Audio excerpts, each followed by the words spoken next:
ഈശോ മിശിഹായിക്ക് സ്തുതിയായിരിക്കട്ടെ.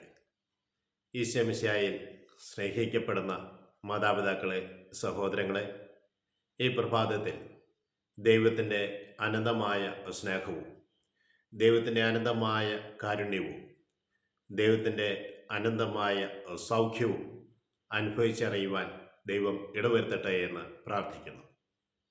ഇന്ന് നമ്മൾ കാണുക പത്രോസ് ശ്ലീഹായുടെ 1-ാം ലേഖനം 2-ാം അധ്യായം 18 മുതൽ 24 വരെയുള്ള തിരുവചനത്തിലാണ്.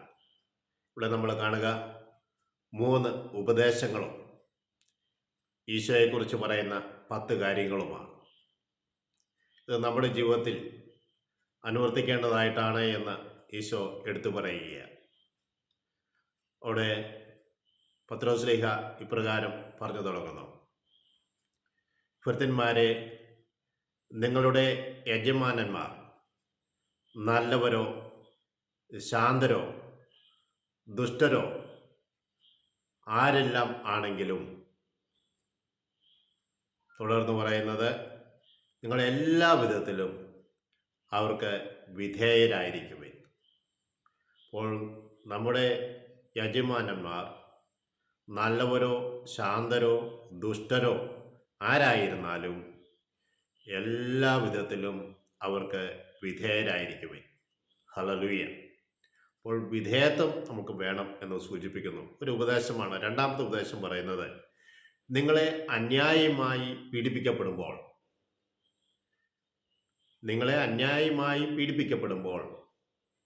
ദൈവചിന്തയോടെ വേദനകൾ ക്ഷമാപൂർവം സഹിച്ചാൽ നിങ്ങൾക്കത് അനുഗ്രഹ കാരണമാകും.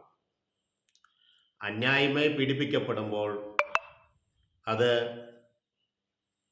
ക്ഷമിക്കുവാൻ തയ്യാറാകുമ്പോൾ നമുക്ക് അനുഗ്രഹ കാരണമായി തീരും എന്ന് പറയുക. ദൈവചിന്തയോടെ ക്ഷമിക്കുവാൻ തയ്യാറാകുമ്പോൾ അനുഗ്രഹകാരണമായി തീരും. 3-ാമത് പറയുന്നത് ഉപദേശം ഇതാണ്: നിങ്ങൾ തെറ്റ് ചെയ്തിട്ട് അടിക്കപ്പെടുമ്പോൾ നിങ്ങൾ ക്ഷമാപൂർവം സഹിച്ചാൽ എന്ത് മഹത്വമാണ് നിങ്ങൾക്കുള്ളത്. 3-ാമതായി പറയുന്നത്, നിങ്ങൾ നന്മ ചെയ്തിട്ട് പീഡനമേൽക്കേണ്ടി വരുമ്പോൾ അത് ദൈവസന്നിധിയിൽ വിലയുള്ളതാണ്. അപ്പോൾ നമ്മൾ തെറ്റ് ചെയ്യാതെ പീഡിപ്പിക്കപ്പെടുമ്പോൾ ദൈവസന്നിധിയിൽ അത് വിലയുള്ളതായിത്തീരും. 3 ഉപദേശമാണ്. തുടർന്ന് പറഞ്ഞു വെക്കുന്നത് എങ്ങനെയാണ്? നിങ്ങളെ ഇതിനു വേണ്ടിയിട്ടാണല്ലോ വിളിക്കപ്പെട്ടിരിക്കുന്നത്. എന്തിനു വേണ്ടി? ക്ഷമിക്കുവാൻ വേണ്ടി, ദൈവചിന്തയോടെ ക്ഷമിക്കുവാൻ വേണ്ടി,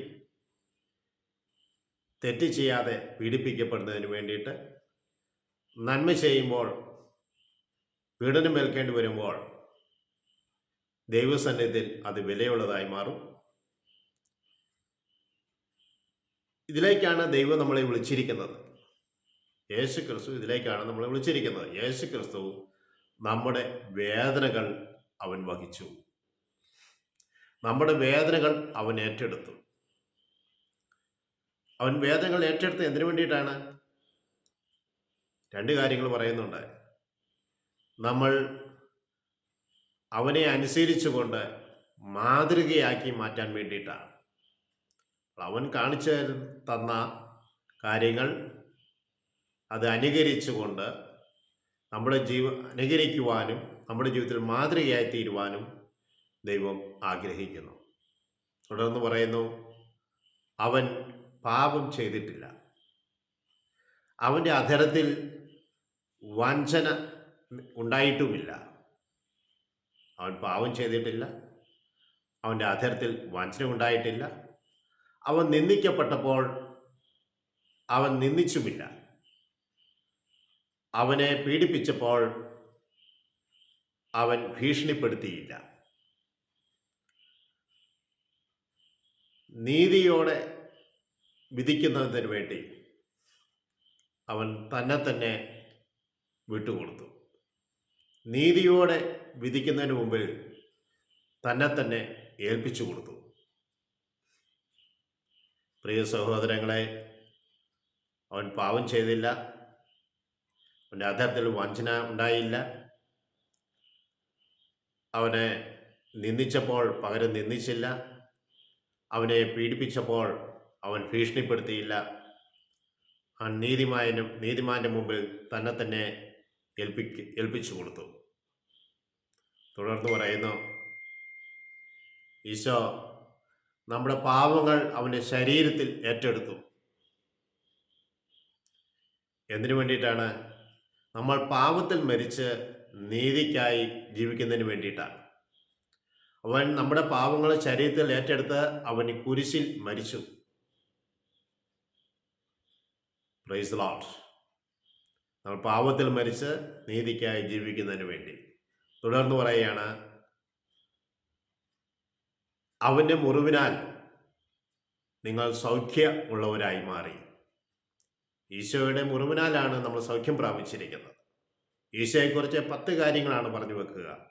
അവൻ്റെ മാതൃക നമ്മൾ ജീവിക്കണം. 3 ഉപദേശങ്ങൾ സ്വീകരിച്ച് മുന്നോട്ട് പോകുവാൻ ദൈവം ഞങ്ങളെ ശക്തിപ്പെടുത്തണമേ എന്ന് ഞങ്ങൾ പ്രാർത്ഥിക്കുന്നു. കുറച്ചു മുമ്പ് ഒരു സഹോദരി എന്നെ വിളിച്ചിട്ട് പറഞ്ഞു, ബ്രദറെ, എനിക്ക് ക്ഷമിക്കാൻ പറ്റുന്നില്ല, ക്ഷമിക്കാൻ വേണ്ടി പ്രാർത്ഥിക്കണം. ഞാൻ ഇന്ന് പറയാൻ ആത്മാവ് തോന്നിച്ച 3 കാര്യങ്ങൾ എൻ്റെ മനസ്സിലുണ്ടായിരുന്നു. അത് ഞാൻ അവരുമായി പങ്കുവച്ചു. ഒരു വലിയ ദീർഘനിശ്വാസത്തോടു കൂടി അവരെ ശാന്തമായി ജീവിതത്തെ ക്രമപ്പെടുത്തുവാൻ അവർ ശ്രമിക്കുന്നുണ്ടായിരുന്നു. Praise Lord. എന്നെ ശ്രമിച്ചുകൊണ്ടിരിക്കുന്ന ദൈവമക്കളുടെ മേൽ ദൈവത്തിൻ്റെ കൃപ സമർത്ഥമായി വന്ന് നിറയട്ടെ എന്ന് ദാസൻ പ്രാർത്ഥിക്കുന്നു. ക്ഷമിക്കുവാനും അതുപോലെ ദൈവം പറഞ്ഞ കാര്യങ്ങൾ 3 ഉപദേശങ്ങൾ സ്വീകരിച്ചുകൊണ്ട് അവനെപ്പോലെ ജീവിക്കുവാൻ, നിന്ദിക്കുമ്പോഴും നിന്ദിക്കാതെയും അത്തരത്തിൽ വഞ്ചന ഇല്ലാതിരിക്കുവാനും, എന്നെ പീഡിപ്പിക്കുമ്പോൾ ഭീഷണിപ്പെടുത്താതിരിക്കുവാനും, നീതിമാന്റെ മുമ്പിൽ തന്നെ ന്യായം വിധിക്കുന്നതിന് മുമ്പിൽ തന്നെ സമർപ്പിക്കപ്പെടുവാനും ഈശോ കാണിച്ചെന്ന മാതൃകയോടെ ജീവിക്കാൻ തക്കവിധം എന്നെ ശ്രമിച്ചുകൊണ്ടിരിക്കുന്ന ഏവർക്കും അതിൻ്റെ കൃപയുണ്ടാകട്ടെ എന്ന് പ്രാർത്ഥിക്കുന്നു. പരിശുദ്ധമേ, ആശ്രയ മാതാവേ, ഈ മക്കൾക്ക് വേണ്ടി പ്രത്യേകമായി മധ്യസ്ഥം വഹിക്കണമേ. പിതാവായ ദൈവത്തിൻ്റെ സ്നേഹവും കർത്താവായ യേശുക്രിസ്തുവിന്റെ കൃപയും പരിശുദ്ധമ്മന്റെ സഹവാസവും ഇപ്പോഴും എപ്പോഴും എല്ലാവരുടെ മേലും ഉണ്ടായിരിക്കട്ടെ എന്ന് പ്രാർത്ഥിക്കുന്നു. പിതാവിനും പുത്രനും പരിശുദ്ധാത്മാവിനും സ്തുതി. ഈശോ മിശിഹായ്ക്ക് സ്തുതിയായിരിക്കട്ടെ.